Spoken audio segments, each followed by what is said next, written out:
আমি এই বৃহত্তর ময়মনসিংহের বৃহত্তর জনগোষ্ঠীর একজন সদস্য।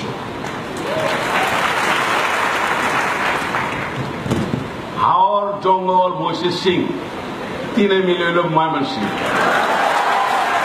আর আমি হইলাম এই বৃহত্তর ময়মনসিংহের হাওর এলাকার লোক। এই যে এখানে আসছি, বাতাস, এই যে দিনের গর্জন, বৃষ্টি, এইগুলি দিয়ে আমার মন একদম চুপসা গেছে। কারণ হলো কি, আপনারা জানেন এই মাত্র 16 তারিখ, 17 এবং 18 করছে, এই 3 দিন হাওরের কিশোরগঞ্জ, নেত্রকোনা, সুনামগঞ্জ, হবিগঞ্জ এবং পার্ট অফ ব্রাউনবেড়া এইগুলি ঘুরে দেখেছি। সমস্ত ফসল প্রায় 12 অনেক ধ্বংস হয়ে গেছে। কি অবস্থা, মানে এটা বলে বুঝতে, এমনকি এই যে ধান নিচে গিয়ে আবার পানিতে গিয়ে পৌঁছে গেছে, এখন মাছ পর্যন্ত মরে যাচ্ছে।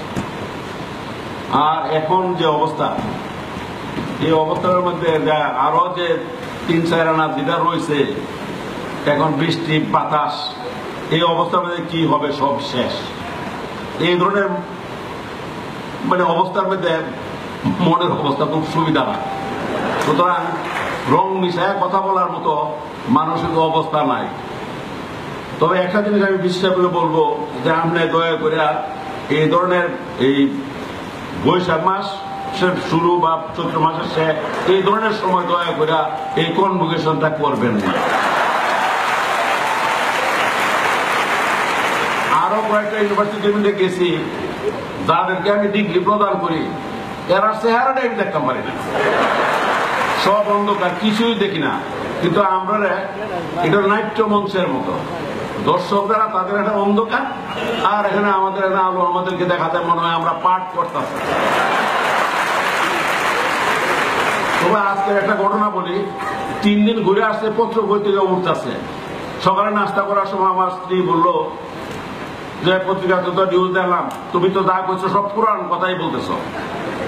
আমি যে ঘটনা তো আগেও বর্ষা মানে বন্যা হয়েছে, ধান নষ্ট করছে, তখন যে কথা বলছি, এখন তো একই জিনিস ঘটছে, তাহলে আমি নয়া করে কি কথা বলবো?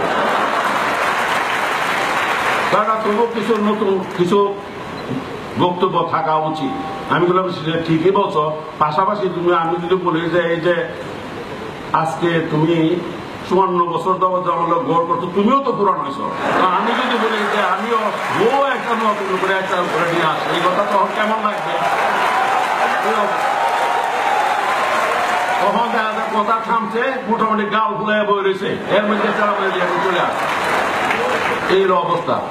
যাই হোক, এই যে অবস্থা, আসলে আমার মন খুব খারাপ। এই যে হাওরের অবস্থা, যে কি ঝড় বৃষ্টি হচ্ছে, সেখানে খবর নিচ্ছি, আসার সময় খবর নিচ্ছি। আর এই সময়টা খুবই খারাপ, হেলিকপ্টারে আসা, এই যে বাতাস বেশি, তাহলে আবার তাই দেবো পারতাম না, এটা আবার একটা কি। আর আপনারা তো সম্মেলন আনছেন, অনেক ইউনিভার্সিটিতে আমার সম্মেলনে দেওয়া দেয়, নিয়ে আপনারা একটা চা খাওয়াই না, এটা তো কেমন কথা, সব কষ্ট করে ডাক ডোর বিদায় করেন, কিন্তু চা খাওয়াবার কোনো ব্যবস্থা নেই। ঠিক এই ধরনের একটা অবস্থা আর কি। ভবিষ্যতে আমি একটা জিনিস বলবো যে আপনারা দয়া করে সম্মেলনগুলি জানুয়ারি, ফেব্রুয়ারি এবং মার্চের মাঝামাঝি এই ধরনের ওই শীতকালটার মধ্যে পয়সা নেবেন। তা নাহলে আজকে দেখেন সবাই কিন্তু কোট ছাড়া, সবাই শুধু শার্ট।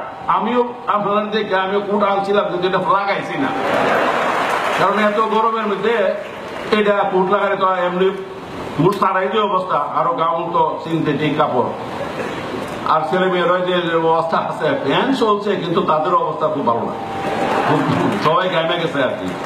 যাই হোক, আমি বিশেষভাবে আনন্দিত যে এই কবি নজরুল বিশ্ববিদ্যালয়ের সমর্থন তো অনেক, আমি রাষ্ট্রপতি তাদের আরেকজন আপনি কত লোক আসবে, কিন্তু সর্বপ্রথম আমি এই ময়মনসিংহ, বৃহত্তর ময়মনসিংহ আরো হাওরের এলাকার ছেলে। যাই হোক, আমি আর বক্তব্য বাড়াবো না। আমার সর্বশেষ সম্মানিত সুধীমণ্ডলী, পরিশেষে আমি জাতীয় কবি কাজী নজরুল ইসলাম বিশ্ববিদ্যালয়ের সর্বাঙ্গীন সাফল্য ও উত্তরোত্তর সমৃদ্ধ কামনা করে আমার বক্তব্য শেষ করছি। আপনারা সবাই ভালো থাকুন, সুস্থ থাকুন, মহান আল্লাহ আমাদের সহায় হন। খুদা হাফেজ। বাংলাদেশ চিরজীবী হোক। আসসালামু আলাইকুম।